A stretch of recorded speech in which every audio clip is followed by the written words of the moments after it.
हुरैरा रज़ियल्लाहु अन्हु से रवायत है कि रसूलुल्लाह सल्लल्लाहु अलैहि वसल्लम ने इरशाद फरमाया,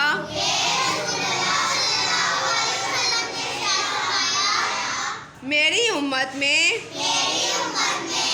मुझसे ज़्यादा मोहब्बत रखने वाले लोगों में से वो भी हैं जो मेरे बाद आएंगे।